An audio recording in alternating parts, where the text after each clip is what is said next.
Radiance of God's Glory Global Harvest Church. Alam niyo po, nagagala kami na nakasama namin kayo ngayong linggong to. And we believe the Lord will speak to us through His Word. Sinong naniniwala doon? Amen. Amen. Kamusta ang linggo nyo? Kamusta ang nagdaang linggo nyo? Siguro ang iba sa atin dumaan sa mga iba't ibang pagsubok sa buhay. Ang iba sa atin, sakto lang, pastor. Yun yung sagot natin. O kaya normal lang, katulad lang ng mga normal na araw, pastor. Iba-iba tayo ng pinagdaanan ngayong week. Pero alam ko po na gusto natin may ibang mangyari naman sa buhay natin. Sino dito yung ayaw nyo na routine na lang yung buhay nyo? O yun na lang yung nangyayari? Meron ba? Sino dito ang gustong may kakaiba naman na mangyari sa buhay niya? Come on. Raise up your hands kung ikaw gusto mong may mangyaring kakaiba naman sa buhay mo. Amen. Alam niyo po, ang kaaway ng pananampalataya natin ay tinatawag na negative mindset. And sometimes, dahil sa normal na lang yun nangyayari sa buhay natin, ang feeling natin, yun na yung kalakaran na dapat maranasan ng buhay natin. Sometimes, iniisip na natin na parang wala nang gagawin si Lord, no? O kaya parang normal lang naman yung buhay ko, bakit ako pa yung gagawa ni Lord ng himala at tanda? Pero alam niyo po, sa mga nangyayari sa buhay natin, tandaan natin to, na hindi porket hindi mo kaya yung problema na pinagdadaanan mo, next slide please, na hindi na to kaya ng Diyos o kaya hindi na siya kikilos sa buhay mo. Alam niyo po, tandaan natin na iba ang kaya mo at iba ang kaya ng Diyos.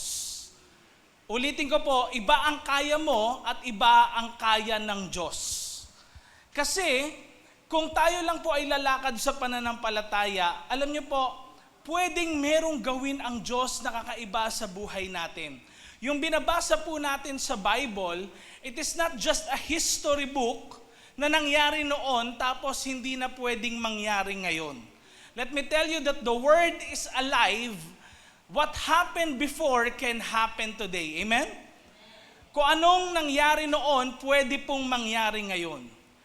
And ang nakikita natin sa mga struggles natin o problema natin sa buhay, probably ito yung mga bagay na kung saan iniisip natin, parang hindi naman nakakatulong to sa buhay natin. Sino dito naisip mo na parang ayoko pong magkaroon na ng problema, pastor?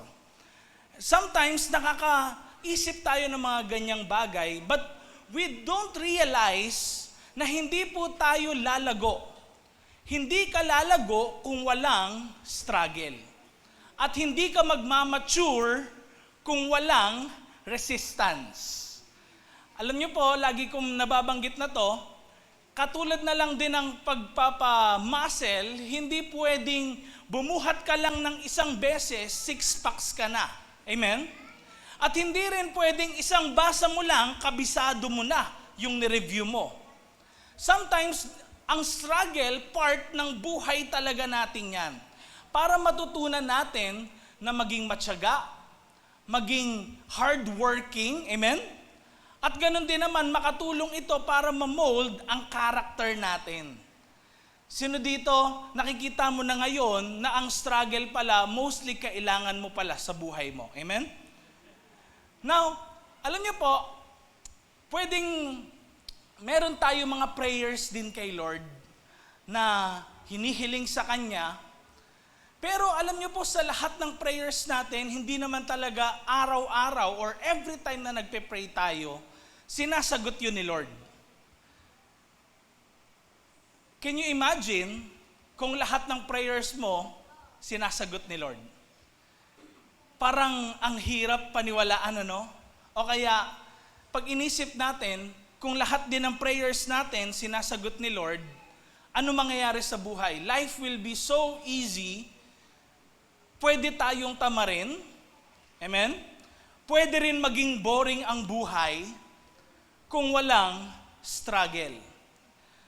And kailangan isipin natin na sometimes hindi naman talaga sinasagot ni Lord yung prayers natin kasi gusto niya tayong matuto Gusto niya tayong mamold to be the person He wants us to be.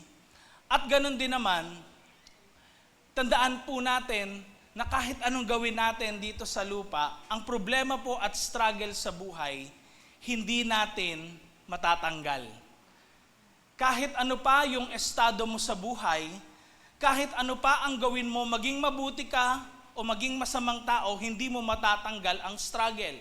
Maging Kristiyano ka man o hindi mo matatanggal ang struggle. Pero tandaan natin to, na ang struggle po, hindi ito yung sentro ng buhay natin. Huwag kang mag-focus sa problema mo dahil hindi po dito umiikot ang buhay natin. And sometimes, kailangan natin ma-realize kung ano ba yung focus ng buhay natin para sa ganon, magawa natin yung dapat natin gawin, hindi po tayo ma-distract sa ibang mga bagay at maranasan natin ang kalooban ng Diyos sa buhay natin. Ito po ang ating topic ngayong hapon na ito. I believe magiging excited tayo. Amen? Ito po yon, distracted or focus. Ano ba ang nangyayari sa buhay mo ngayon? Distracted ka ba sa maraming mga bagay o focus ka? Kung focus ka, saan ka naman nagfo-focus sa mga kapanahunan ngayon? Alam niyo po, ang distraction, it limits your ability to experience the possible things. It po yan, ano? Distraction limits, wala pong is pala, sorry. Distraction limits your ability to experience the possible things. Marami po tayong pwedeng maging stories na maikwento sa inyo, but one particular story in the Bible ay makikita po natin sa Matthew chapter 14, kung saan famously, meron pong isang disciple ni Jesus na nakapaglakad sa tubig. I believe narinig na natin countless of times itong story na to ni Peter.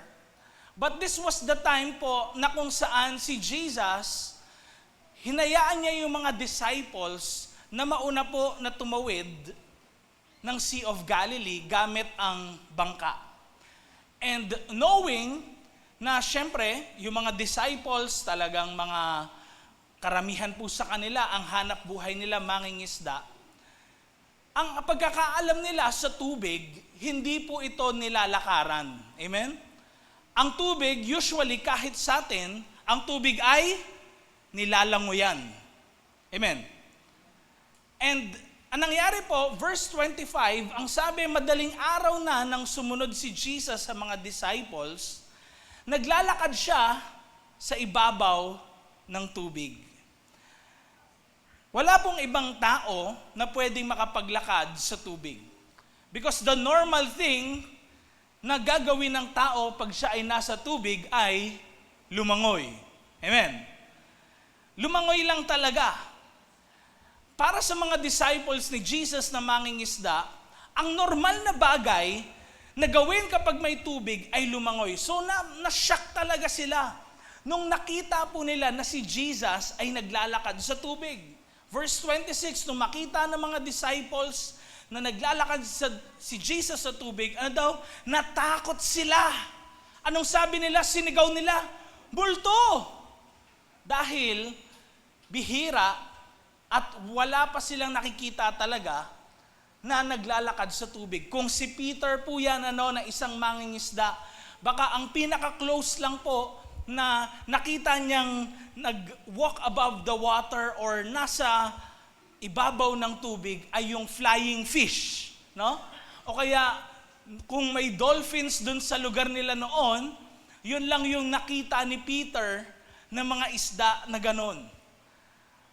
Pero tingnan niyo po, ang Diyos na buhay na pinaglilingkuran natin, Jesus after all, of course, 100% human, pero tandaan din po natin na si Jesus ay Diyos na nagkatawang tao. He is also 100% God. Kaya, makikita natin na may quality si Jesus na wala ang ibang tao. Si Jesus ay may kayang gawin na hindi natin kayang gawin. Hindi natin pwedeng limitahan ang Diyos sa kung anong kaya niyang gawin. Kahit ano pa ang laws of gravity na alam natin, laws of buoyancy, at iba pang mga scientific explanations, no one can really limit God. And nung nakita nila si Jesus, of course, dahil si Jesus, He always goes beyond the normal thing. Alam niyo po, natakot sila dahil hindi nila alam kung ano ba yung nakikita nila. And sometimes tayo po natatakot kapag merong kakaibang bagay na nangyayari sa buhay natin. But at this time, sa verse 27 po, nagsalita agad si Jesus. Ang sabi niya, lakasan nyo ang loob nyo. Ako to. Huwag kayong matakot. And si Peter nagsalita po, sabi niya, Lord, kung talagang kayo yan, papuntahin nyo ko dyan sa tubig. How many of us naririnig natin, nababasa natin sa Bible, nakikita natin ang dalawang mata natin, pag may mga pinag-pray, gumagaling, o kaya nag-pray ka, nag-answer si Lord ng prayer mo. O kaya may time din na kung saan talagang nabasa natin how God moved in the lives of His people. Narinig mo yung ka-churchmate mo, meron siyang testimony, how God moves in his life. Pero tinitiyan mo minsan yung sarili mo, paano nga ba kikilos ang Diyos sa buhay ko? And pwedeng si Peter at that time, he was saying, Lord, kung ikaw talaga yan, prove yourself na ikaw yan. Dahil kilala kita, nakita ko lahat ng ginawa mong miracle sa buhay ko. Tandaan niyo po si Jesus, He raised the dead. Amen? Binuhay niya ang patay. Nagpagaling na mga may sakit. Amen? He turned the water into wine. And si Jesus din po, ang dami niyang ginawang kababalaghan na talagang namamangha ang mga tao na nakakakita at nakakarinig. But let me tell you, si Peter, challenge niya si Jesus. Lord, kung ikaw yan, papuntahin mo ko dyan. And tignan niyo po ang sabi ni Jesus sa kanya. Ano pong sabi? Verse 29, sabay-sabay nga nating basahin. 1, 2, 3, go. Sumagot si Jesus, halika. Galing sa bangka, lumakad si Peter sa tubig papunta kay Jesus. Tingnan niyo po, yung faith ni Peter, yung tiwala ni Peter kay Jesus, it is beyond actually the normal. Pwedeng tawanan natin si Peter sa mga susunod na mangyayari sa kanya. Pero tignan niyo po ang nangyari kay Peter, bilang mangingisda, ang normal sa kanya, sa tubig ay lumangoy. Pero out of the 12 disciples, siya lang po yung nakalakad sa tubig. Because he had so much faith kay Jesus na, Lord, normal yung alam ko na kayang gawin ng isang tao. Normal yung kayang gawin ko. Pero with you, kung papatunayan mong ikaw ang Diyos na pinaglilingkuran ko, I believe kung ano yung kaya mo mangyayari sa buhay ko. And look at what happened sa buhay ni Peter, nakalakad si Peter sa tubig. Pero may ginawa siya bago siya nakalakad sa tubig. Saan siya galing? Sa bangka. And let me tell you po mga kapatid, na ang bangka, next slide, ay safety or comfort zone natin. Ang mga mangingisda po, during that time, of course, bihira naman sa kanila talaga yung sumisid. Ginagawa rin nila, pero most often, ang ginagawa nila, nandoon lang sila sa bangka, maghahagis ng net nila, at hahatakin yung net para makuha yung mga nahuling isda. Dahil dangerous din po mga kapatid kapag ikaw ay lumangoy sa ilalim ng tubig. Lalo na nung unang panahon po, wala pang scuba diving na attire. Wala pang oxygen na pwedeng ilagay sa likod at ilagay sa mask mo para makahinga ka sa ilalim ng tubig ng matagal na panahon. Ang boat dito mga kapatid, is a picture ng safety or comfort zone. Ano yung bagay na normal sa buhay mo? Meron ba? May mga bagay ba na tingin mo parang wala nang gagawin si Lord na kakaiba sa buhay mo? Probably some of us kaya bored na tayo sa ginagawa natin sa church, sa school, sa family natin, dahil normal naman at walang kakaibang nangyayari. Pero some of us, kung talagang gusto natin may mangyari sa buhay natin, let me tell you na kailangan din natin lumabas sa safety or comfort zones ng buhay natin. Some of us, mga kapatid, have settled to our boats. Kaya siguro hindi na natin nararanasan yung mga bagay na imposible or yung mga bagay na hindi normal sa buhay natin. Alam niyo po, nakaka-excite kapag tinatawag yung mga spontaneous ba, yung mga biglaan, no? Kasi bakit? Hindi yun normal sa buhay natin. Kaya tingnan niyo sa maraming mga plano, yung mga plano madalas nagiging drawing. Amen? Yung mga biglaan, sila yung mga natutuloy. Bakit? Bakit ganun na nangyayari sa buhay natin? Kasi yung mga biglaan, hindi yun normal. Amen? Amen? Hindi yun normal. And ang nangyayari sa buhay natin, probably, dahil normal na yung routine ng buhay natin, and feeling natin minsan, Sunday na naman, Monday na naman, papasok na naman ako sa trabaho, sa school. Sometimes, naboboard tayo because hindi tayo willing na lumabas sa comfort zones ng buhay natin. Sino dito gustong maranasan yung abnormal na bagay sa buhay niya? Yung bang may kakaiba. Amen? Yung bang hindi yun normal na nangyayari. Di ba pag halimbawa, ikaw nagkaroon ng sakit, usually, ang tao, anong gagawin niya pag may sakit? Pupunta sa doktor or iinom ng gamot. Amen? Pero, kapag pinag-pray, hindi ka na pumunta ng doktor, hindi na yung usual na iinom ka ng gamot, tapos gumaling ka. It is something na hindi normal na nangyayari. Amen? And we need that miracle sa buhay natin. Alam niyo po, nung in-invite ni Jesus si Peter na pumunta sa kanya, yung sabi niya, halika. It was a challenge for Peter to get out of his comfort zone. Ano yung comfort zone ng buhay mo?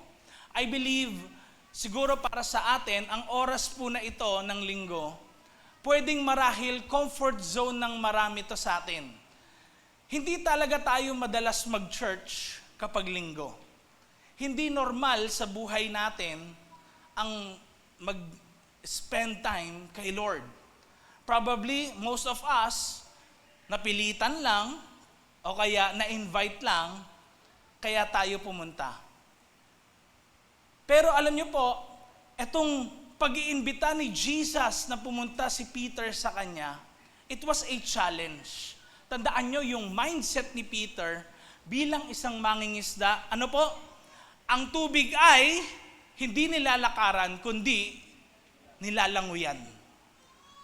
And it was a different challenge na may gawin si Peter na kakaiba. And it is also a challenge ni Lord sa bawat isa sa atin. Perhaps sa araw na ito, dapat nasa bahay ka, nagpapahinga. It is a time na kung saan siguro natutulog ka sa mga oras na ito. Sa mga oras na to siguro nasa mall ka. O kaya yung typical na araw na to, kasama mo mga friends mo sa labas. But you are here. Because probably the Lord is challenging you. Na sinasabi niya, magsimba ka. Sinasabi ni Lord sa iyo, manalangin ka. Serve the Lord. Give unto the Lord. Ito yung mga bagay na pwedeng hindi normal nating ginagawa sa loob ng isang linggo. Tingnan niyo, di ba? Usually, pag Monday to Friday or hanggang Saturday minsan, kung tayo ay 6 na araw pumapasok sa trabaho, of course, madalas sa mga oras na to, nasa trabaho tayo. But there is a special day or there is something na hindi normal na nangyayari sa loob ng isang linggo na pwedeng challenge sa'yo ni Lord na gawin mo naman para sa Kanya. Katulad ni Peter, challenge siya ni Lord. Siyempre, ganon din ang bawat isa sa atin. Pwedeng china-challenge ka ni Lord. Kaya lang po, mga kapatid, sa story na to, verse 30, ang sabi po, pero nung napansin ni Peter ang malakas na hangin, natakot siya at nagsimulang lumubog. Hindi po yung lubog agad, no? Nakatayo, tas biglang bumagsak ka agad na gano'n, o lumublob ka agad. Hindi po gano'n, kundi nagsimula unti-unti. And ang sabi niya kay Lord, Lord, iligtas niyo po ako. Again, tignan niyo po yung nasabi dito, nung napansin daw ni Peter ang ano po? Malakas na hangin. Natakot siya. At doon siya nagsimulang lumubog. By the way, ano nga bang kaibahan ni Peter at ni Jesus? Bakit si Peter nung time na yon lumubog, tas si Jesus hindi? Magkaiba ba sila ng tubig na tinatayuan? Magkaiba kaya ng buoyancy yung lugar ni Jesus dun sa lugar ni Peter? Anong kaibahan ni Peter at ni Jesus nung time na ito? Kapansin-pansin natin na ano po yon? It's one word, focus. Sabi mo sa katabi mo, focus. Si Jesus at si Peter, may kaibahan at this time. Si Jesus, kaya hindi siya lumubog, siya ay merong focus. Tandaan niyo po sa verse na binasa natin na yan, nung napansin ni Peter na ano daw malakas ang hangin, natakot siya. At doon po siya nagsimulang lumubog. Nung una, focus siya kay Jesus sa pagpunta sa Kanya, pero na-focus siya sa ibang mga bagay. Dito ko po nakita na hindi ka failure na agad-agad kapag nag-fail ka. It is possible na may problema ka lang sa focus. Again, ulitin ko po, no? It is possible na may problema ka sa focus kaya ka nag-fail. Kaya, tingnan nyo, kahit sa pag-aaral nyo siguro,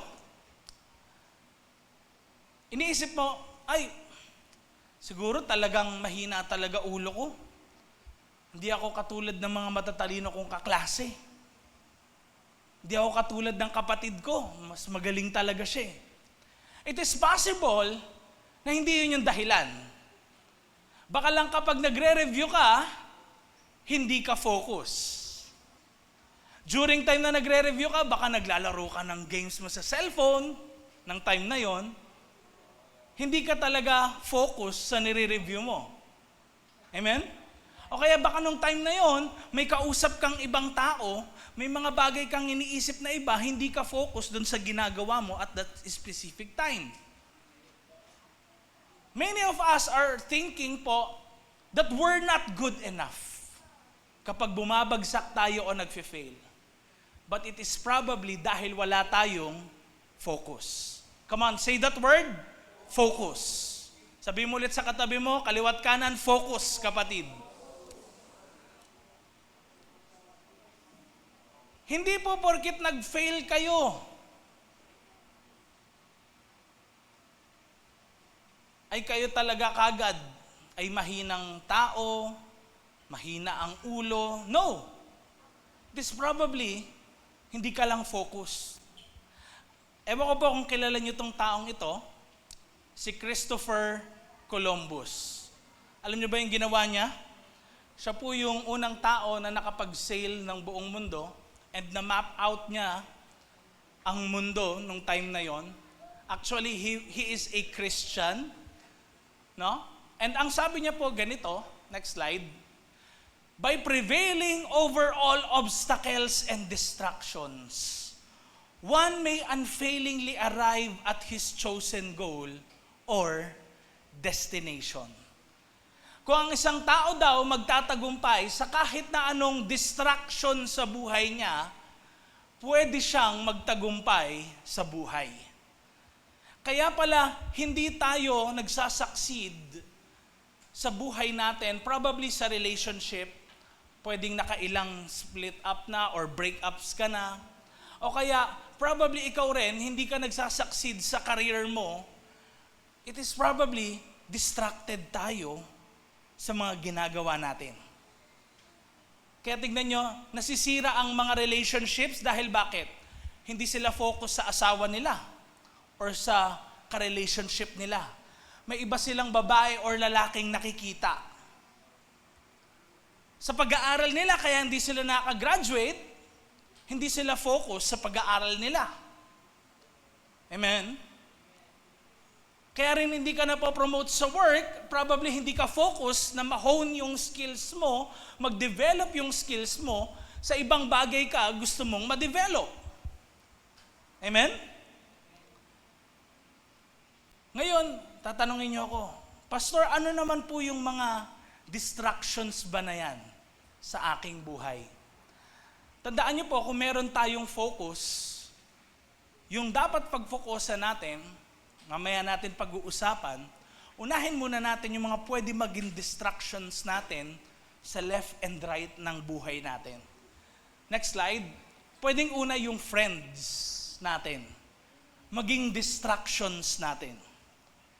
Yung bang may dapat kang gawin, hindi mo nagawa dahil niyaya ka ng friends mo sa ibang lugar. Sino dito nakaranas na niya na dapat ka talaga mag-review ng time na yon, tas niyaya ka ng friends mo, hindi ka nakapag-review. May ganon? May guilty doon? O kaya, may time din naman sa buhay natin na kung hindi man friends ang nakaka-distract sa atin, pwedeng oppositions. Anong oppositions? Next slide please. Ito yung mga against sa atin. Hindi natin sila friends, pero ito yung mga taong hindi natin mapiplease kahit anong gawin natin.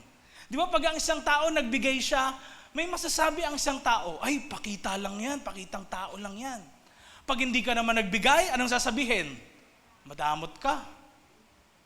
Nakita nyo?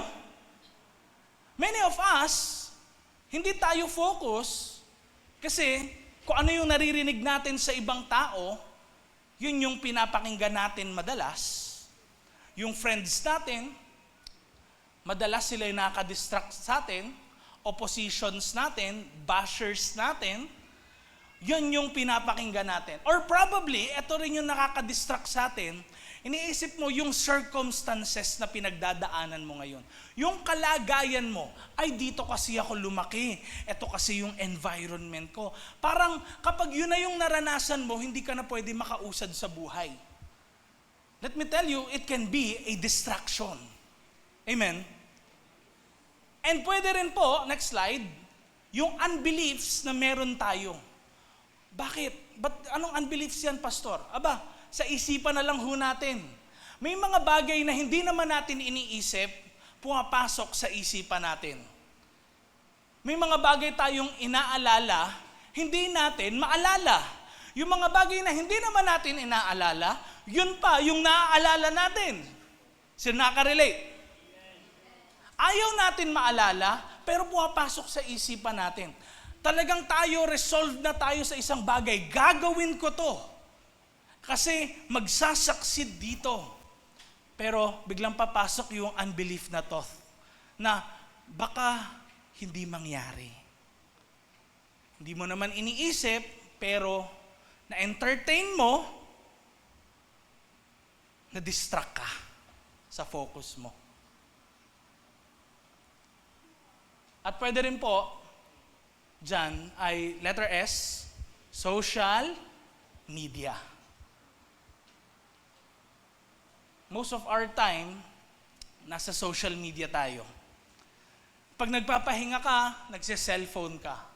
Nag-i-scroll up ka. Nagsa-swipe right ka, left, o kahit ano man.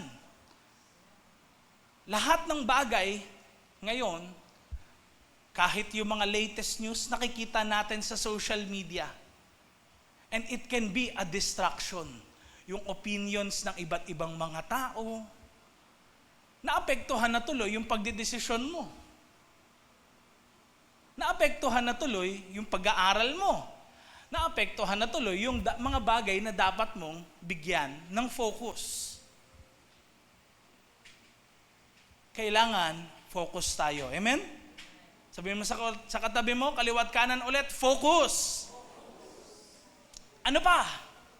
Pwedeng sa kabilang side ng buhay natin, pwedeng nakakaranas tayo ng kalungkutan or grief.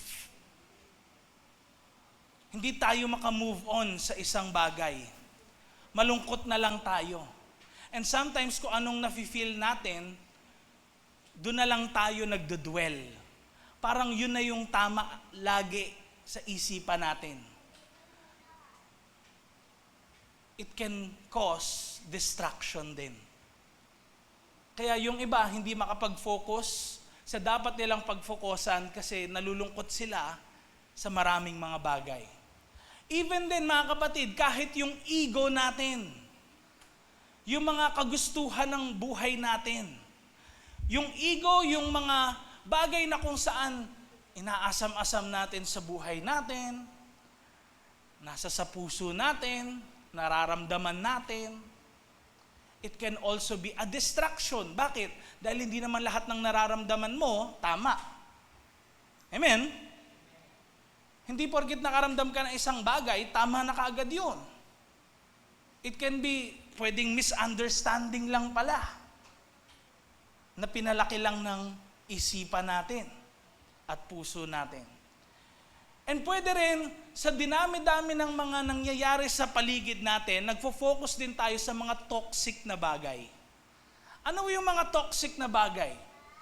Pwedeng kahit ano po yan, nakikita natin sa social media, mga binabanggit ng mga tao sa atin, ay, wala ka ng pag-asa, ay, di ka na makakabawi, ay, hanggang dyan ka na lang.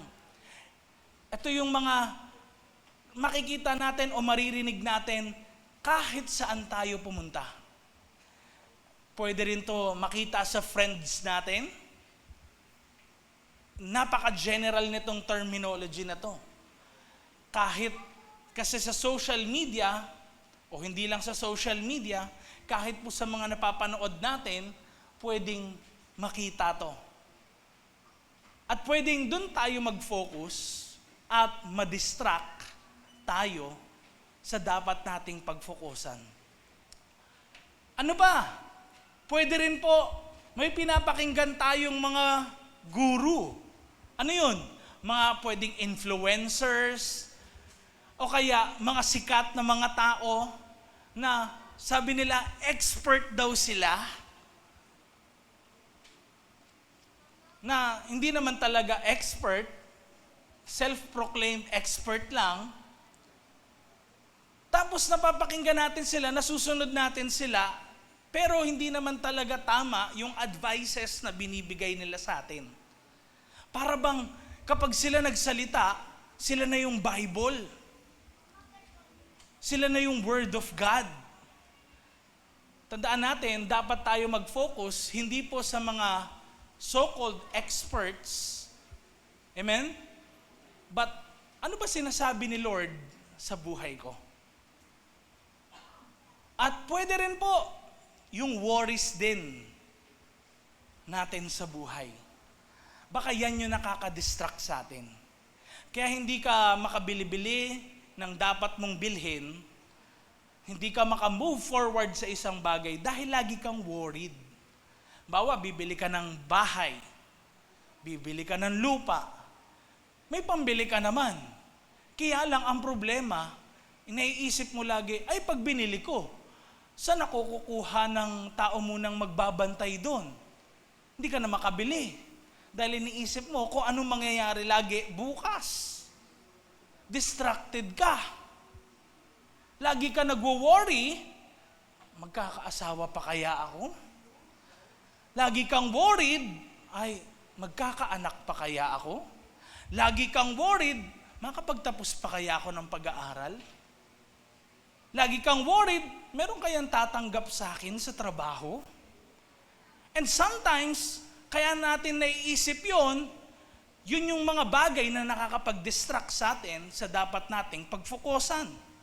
Kaya tignan nyo, pag nawala yung mga distraction sa left and right natin, ano mangyayari? Next slide. Ano lang tayo? Focus. Amen? Si Peter, ang nangyari sa kanya, when he was approaching Jesus, he was distracted by the winds. He was distracted sa mga malalaking alon na nakita niya sa left and right ni Jesus. Dumaan din kay Peter na kung anong nararamdaman niya, parang yun na kagad yung truth o yung tama. Hindi niya nare-realize, he was walking on water already. Naglalakad na siya sa ibabaw ng tubig. Hindi ba kayang gawin ang Diyos? Kung pinaglakad ni Jesus si Peter sa tubig, hindi ba kayang iligtas ni Jesus si Peter sa mga malalaking alon? Amen?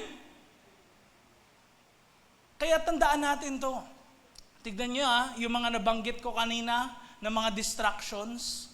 Actually, yan yung mga bagay na hindi mo makokontrol. Yung friends mo, kaya mo bang kontrolin? Hindi. Di ba? Kahit anong sabihin mo sa kanila, hindi mo sila kayang kontrolin. Yung thoughts mo, unbeliefs na pumapasok sa isipan mo, kaya mo bang kontrolin? Hindi. Sa mga oppositions na meron ka, kaya mo ba silang kontrolin? Hindi. Ano yung trend ngayon sa social media? Kaya mo bang kontrolin? Hindi. Nakuha natin? Yung mga toxic na mga bagay, kaya mo bang kontrolin kahit mag-comment ka doon? Hindi. Amen? Amen? Parang malungkot kayo ngayong araw na to Sabi mo nga sa katabi mo, focus ka ba? Tingnan natin ano yung mga bagay na hindi natin nakokontrol. Yun yung wag mong bigyan ng attention. Yung mga bagay na kaya mong kontrolin, yun yung bigyan mo ng attention. Ano yung kaya mong bigyan ng, ano yung bagay na kaya mong kontrolin? Sarili mo. Kaya mong kontrolin kung saan ka magfo-focus. Amen?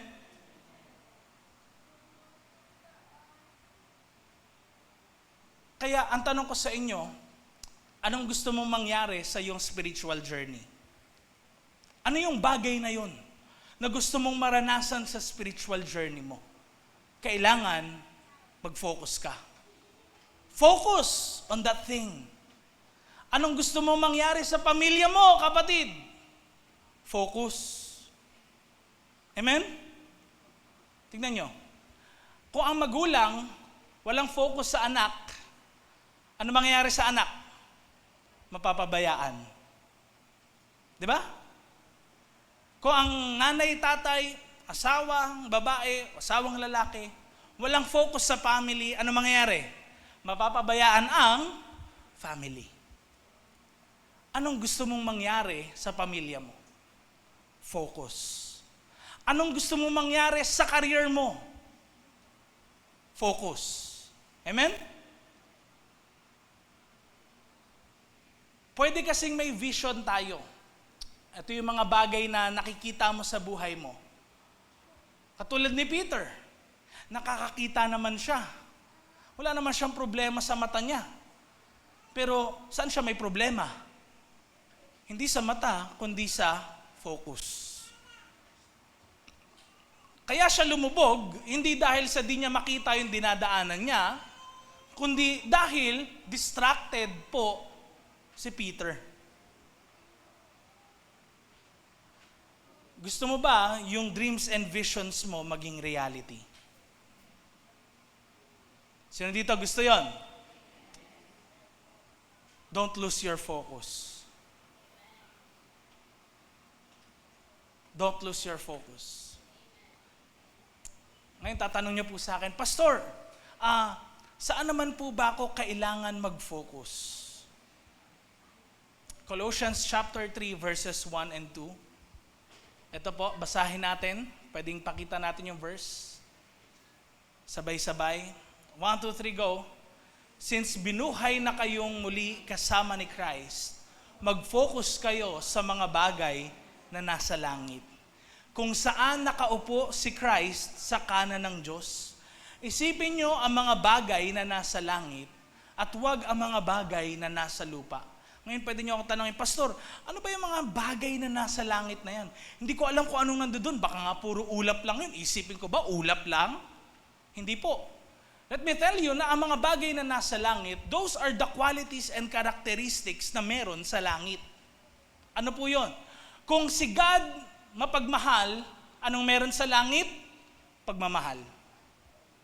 Kung si God mapagpatawad, ang mga nasa langit ay mapagpatawad. Amen? Kung si Christ is the peacemaker or the Prince of Peace, yung mga nasa langit, sila ay nagpo-promote ng peace. Amen? So ano ngayon ang mga bagay na nasa langit na dapat mong pagfokusan? The characteristics and qualities ng mga tao, ng mga tagasunod ni Jesus.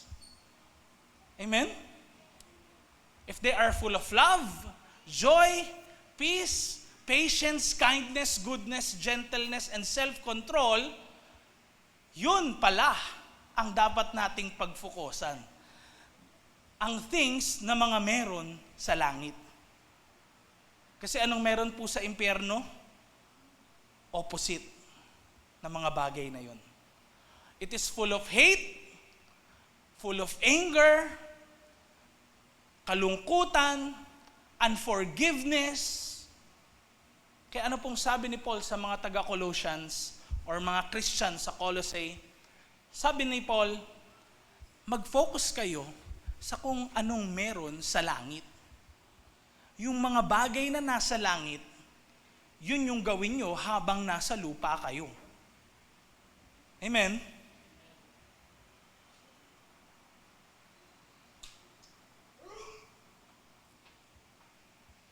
Ito ang dapat nating pagfokusan. Point number 1. Ano po yun? Focus on the things of God. Kaya kahit po sa Matthew chapter 6 verse 33, sinasabi na ganito, pero higit sa lahat, ano daw po? Unahin nyo ang kaharian ng Diyos. At ang pagsunod, saan daw? Sa kalooban niya. Ano yung kagustuhan ng Diyos? Ano ba yung kalooban ng Diyos?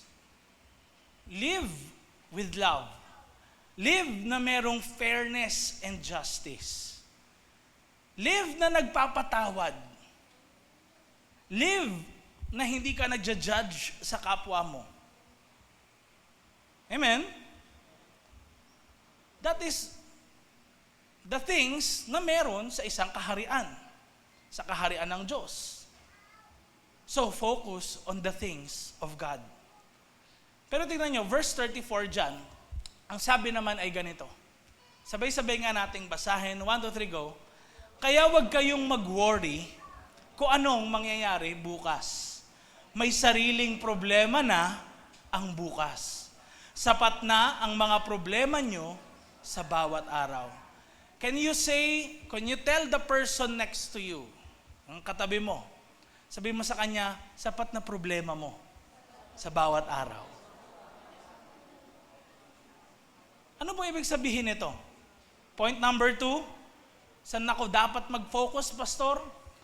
Focus on the present. Hayaan mo si Lord. Yung pumilos kung ano mangyayari bukas. Amen? Hindi ko na alam, Pastor, kung saan ako titira ba. Pinapaalis na kami ngayon sa tinitirhan namin. Gawin mo ngayon kung ano yung dapat mong gawin. Maghanap ka. Kung wala kang mahanap, huwag mo isipin muna kung saan ka bukas. Kung ano yung magagawa mo ngayon, yun muna yung gawin mo. Because the Lord will be with you. Amen? Kahit anong mangyari, sasamahan ka ni Lord. If you seek His kingdom. Kaya focus on the present. Ano yung nangyayari ngayon? Ano yung nangyayari sa buhay mo ngayon? Nag-aaral ka ba? Pag-focusan mo yun. Huwag mo munang alalahanin ano yung tatrabahuhin mo in the future. Nag-aaral ka ngayon eh. Amen? Kung ikaw ngayon nagtatrabaho, huwag mo isipin kung magiging manager kaya ako, magiging ganun kaya ako, pagbutihin mo yung trabaho mo. Amen? Focus on the present. Ikaw ba talagang dinedevelop mo ba yung skills mo ngayon? Nangarap ka kagad, iniisip mo kagad yung future. Ayaw mo naman i-develop yung sarili mo. Yung pangarap mo, mananatiling pangarap kung hindi ka magfo-focus on the present. Amen? Amen? And number 3, focus on Jesus. Alam niyo po, kung saan tayo focus, yun actually yung makakamtan natin. Ang sabi po sa Hebrews chapter 12 verse 2, i-focus natin ang mga mata natin kay Jesus. Siya yung naglilid sa atin para makumpleto ang faith natin. Kaya daw magpo-focus kay Jesus. Bakit? Kasi kailangan po nating tandaan, hindi lahat ng bagay, next slide please, deserve ng attention mo. Kailangan mong piliin yung pinapanood mo, pinapakinggan mo, at sinasamahan mo.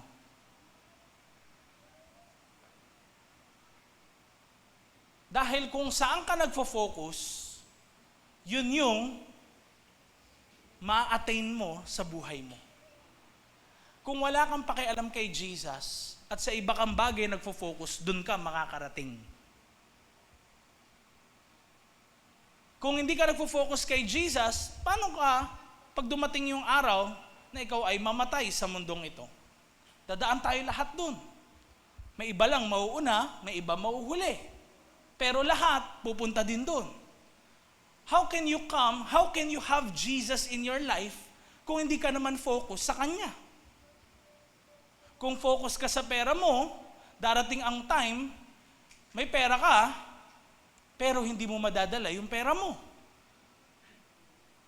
Kahit sa kamatayan. Kung focus ka sa trabaho mo lang, sa family mo lang, sa bagay na makamundo, o bagay na nandito sa mundo, hanggang doon lang yun. Hanggang doon lang din yung kasiyahan mo. Hindi mo madadala yun pag ikaw ay namatay. And that is why Paul, or sabi nila si Paul daw nagsulat ng Hebrews, pero the author of Hebrews is urging the people, huwag ka lang mag-focus sa mga nangyayari o ginagawa mo sa lupa. Mag-focus ka dun sa pang-eternity. Hindi pang panandalian lang na bagay. Amen? Kasi ang pera, nauubos. Ang pera, bumababa ang value. Amen? At kung magpo-focus ka lang sa tao, people can betray you anytime. Everybody has a price. Ika nga nila. But, ano yung bagay na makakapag-satisfy sa'yo? Na kahit bigyan mo ng focus mo, talagang hindi ka i-fail ever. And Hebrews, yung author ng Hebrews nagsabi that Jesus is the same yesterday, today, and forever. Kung noon, nagmamahal siya, ngayon nagmamahal siya, habang buhay, He will not fail you. Amen? Kaya there is this story sa Bible, sa Old Testament particularly, meron pong mga spies na pinadala si Moses sa Promised Land. On their way sa Promised Land, marami po kasi sila nakita ng mga giants, madami sila nakita ng mga talagang armed, yung mga kalaban nila, established na yung walls, no? And nagapi nila yon.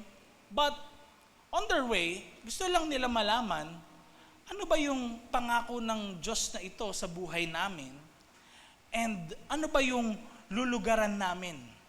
Ano ba yung mga kakaharapin namin sa buhay namin? Tingnan niyo po ang nangyari. For 1 year, nag-spy sila sa Promised Land. Itong 12 na ito. After 1 year, next slide, bumalik po sila kina Moses and nireport nila lahat ng nakita nila doon sa Promised Land. And tingnan niyo po ang report nila, Numbers chapter 13. Ang nangyari po ay ganito, pagkatapos ng 40 days, bumalik na ang mga nag-spy sa lupain, dumiretso sila sa desert ng Paran sa Kadesh, kung saan nandun sina Moses, Aaron, at ang lahat ng mga Israelites. Nag-report sa kanila at pinakita sa kanila ang mga prutas na dala nila mula sa lupain. Alam niyo po, yung prutas na dala-dala nila, 2 tao ang may bitbit. And tignan nyo, next slide. Anong sabi? Verse 27, at kwinwento nila kay Moses. Sabayan nyo po ako sa pagbasa. 1, 2, 3, go. Nag-spy kami sa lupain na sinabi mo. Mataba at masagana ang lupa doon. At ito nga yung mga prutas na galing doon. Maganda sana ang lupain. Kaso, nakarinig na kayo ng ganon? Yung, ang ganda ng report nila. Tapos may sinabi, kaso, no? O kaya, pero, ang ganda na eh. Tignan nyo, no? Ang ganda ng nakita nila, may pinakita sa kanila si Lord, and yet, they were distracted. Tignan nyo nangyari? Anong sabi? Kaso, malalakas naman yung mga taga roon. Napapalibutan ng matataas at matitibay na pader ang mga malalaking city nila. At ito pa, nakita namin doon ang mga lahi ng mga higante. Nakalimutan na nila na si Lord nagligtas sa kanila, nagpalabas sa kanila sa Egypt. They were slaves sa Egypt for 430 years. At pinalabas sila ni Lord. Tumawid sila ng Red Sea. Hindi gamit ang bridge, kung hindi nahati right before their eyes ang Red Sea. Nahati, mga kapatid. They were able to walk in dry ground. At nakita nila yung armed forces ni Pharaoh. Nalunod lahat sa Red Sea. Nung nakipaglaban sila sa mga Amalekites at sa mga iba pang mga ites sa paligid, alam niyo po, nagtagumpay sila. Wala naman silang expertise sa laban dahil tandaan niyo po, ano ang naging buhay nila sa Egypt? Were they soldiers? No. Ano po ang buhay nila? Slaves. Ang slaves, hindi tinuturuan paano lumaban. Slaves kay. Ang alam mo lang, gawaing bahay, kung anong sinabi ng amo mo na dapat mong malaman, yun lang ang matututunan mo. Hindi sila expert sa labanan. Amen? Pero, dinala sila ni Lord sa Promised Land. And yet, ang tingin nila, hindi natin kaya to. Na-distract sila. Katulad ni Peter. Na-distract si Peter. Natakot siya. At hindi niya nakita na si Lord na nga nagpalakad sa kanya sa tubig. Amen? Si Lord na nga Nakita niyang dumami yung mga daladalang pagkain na merong 2 fish at 5 loaves of bread. Napakain 5,000 na tao. At may sobra pa. Ang daming miracles na nakita ni Peter, pero na-distract siya sa isang bagay. Pwede pala yun, ano? Dami nang ginawa ni Lord na miracle sa buhay mo. Pero isang bagay lang na natakot ka, doon ka nag-focus, pwedeng bumagsak ka. Pero mga kapatid, ang maganda dito, Matthew chapter 14, verse 31. Inabot agad siya ni Jesus at hinawakan. Inabot agad siya ni Jesus at hinawakan. Sinabi ni Jesus sa kanya, napakaliit ng pagtitiwala mo. Bakit ka nagduda? Sabi niya kay Peter. Verse 32, nung nakasakay na sila sa bangka, tumigil ang malakas na hangin. Ganun pala, no? Sometimes, kahit talagang, wow, parang feeling natin, lakas na ng faith natin. There are times, pwede nga madidistract tayo sa ibang mga bagay. Pero si Lord magpapakita sa buhay natin na siya ay mapagbiyayang Diyos at ililigtas tayo. I believe, kaya ito yung naging sermon na napakinggan natin ngayong hapon na ito. Probably kapatid, you are distracted by many things. And katulad ni Peter, naglakad ka naman sa tubig. Na-experience mo naman yung miracle ni Lord. Kaya lang nawala ka lang sa focus. And the Lord is reminding you na mag-focus ka sa mga dapat mong pagfokusan sa buhay mo. Amen? Dahil tignan nyo, nung pinapasok na nila si Jesus sa bangka, ano nangyari? Doon lang tumigil ang malakas na hangin. Sometimes, si Lord, siya talaga nagpapadaan sa atin in many trials para makita natin na kaya ka lang nakalakad sa tubig, sa biyaya ko lang yun. Sinasabi niya sa atin na sa biyaya ko lang yun. Kaya nangyari sa buhay mo yan. Pwedeng na-promote ka sa trabaho, nakapasa ka sa school na pinag-examan mo, nakuha mo yung career path na gusto mo. Iniisip mo, wow, ang galing ko na. But the Lord is reminding you, baka kaya niya pinadala rin yung malakas na hangin na yon para patunayan niya sa'yo. You cannot stand on your own 2 feet. Kailangan mo ko sa buhay mo. Amen? And the Lord wants to prove Himself over and over again sa buhay natin. Na siya yung maaasahan natin. Na mahal tayo ng Diyos. Kaya kung gusto mo ng kaligtasan, kapatid, focus on Jesus. Kung gusto mo ng kapayapaan, focus on Jesus. Tingnan nyo, nung makapunta na sila sa bangka, pumayapa ang tubig. Nawala ang malakas na hangin. Dahil si Jesus nandoon na. Gusto mo bang umayos yung sitwasyon mo ngayon?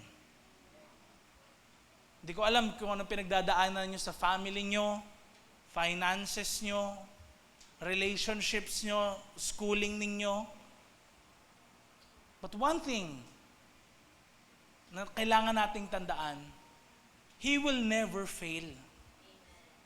God will never fail you. Focus on Jesus. Sabay-sabay natin to basahin. Next slide, 1, 2, 3, go. Focus on Jesus. Mahal ka ng Diyos, kasama mo siya sa lahat ng pagsubok at suliranin ng buhay. Ililigtas ka niya kung magtitiwala ka sa Kanya. I want to pray for you ngayong hapon na ito. Sa inyong mga upuan, can you just close your eyes at yumuko tayo? If you want to raise up your hand kay Lord sa pananalangin na ito, malaya mong gawin.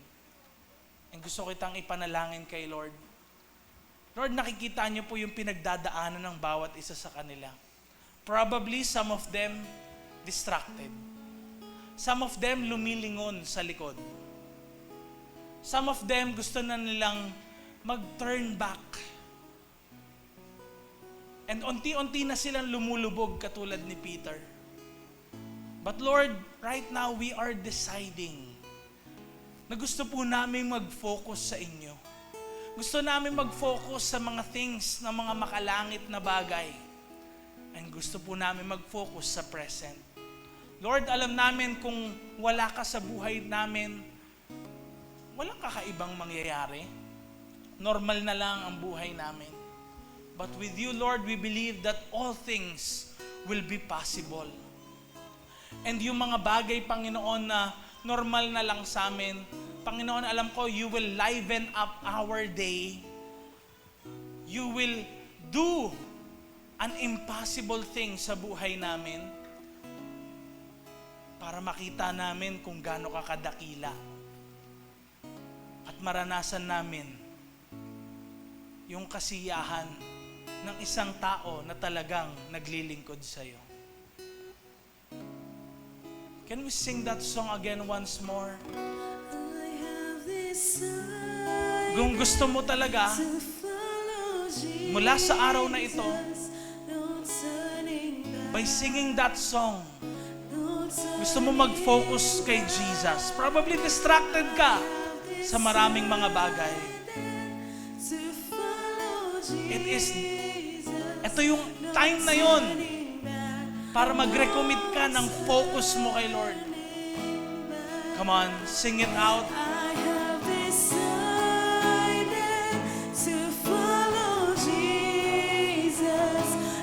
Turning back, no turning back. I have decided to follow Jesus. No turning back, no turning back. I have decided to follow Jesus. No turning back. No turning back. I have decided to follow Jesus. No turning back. No turning back. The cross before me, the world behind me. No turning back. No turning back. Come on, lift up your hands to the Lord. cross before me, the world behind me. No turning back, no turning back, no turning back, no turning back, no turning back, no turning back. Lord, nakikita niyo po lahat ng mga nakataas na kamay na ito ngayong hapon. Lord, pagpalain niyo sila sa kanilang mga trabaho, kanilang mga pag-aaral. Lord, ang kanilang mga relationships, kanilang family, ayusin mo po, Panginoon. Batid mo yung mga kalagayan nila, ins and outs ng buhay nila. Batid mo, Panginoon, yung mga kalungkutan na nararanasan nila. Lord, we believe kung ano man yung pinagdadaanan nila, you will give the solution sa kanilang mga buhay. Dumating na to sa kanilang mga buhay, Panginoon, at may ginagawa ka na sa kanilang mga buhay. Lord, we thank you because right now, Lord, na-remind kami to never lose our focus. Na mag-focus lang kami sa iyo, Panginoon, at sa mga nais mo sa aming buhay. Lord, sa hapon na ito, wala kaming ibang tinataas kundi ang pangalan lang ni Jesus, ang pangalan ng iyong anak na pinakamataas sa lahat ng mga pangalan. We want to give you all the glory, honor, and praises in Jesus' name. Come on, can we all shout? Amen and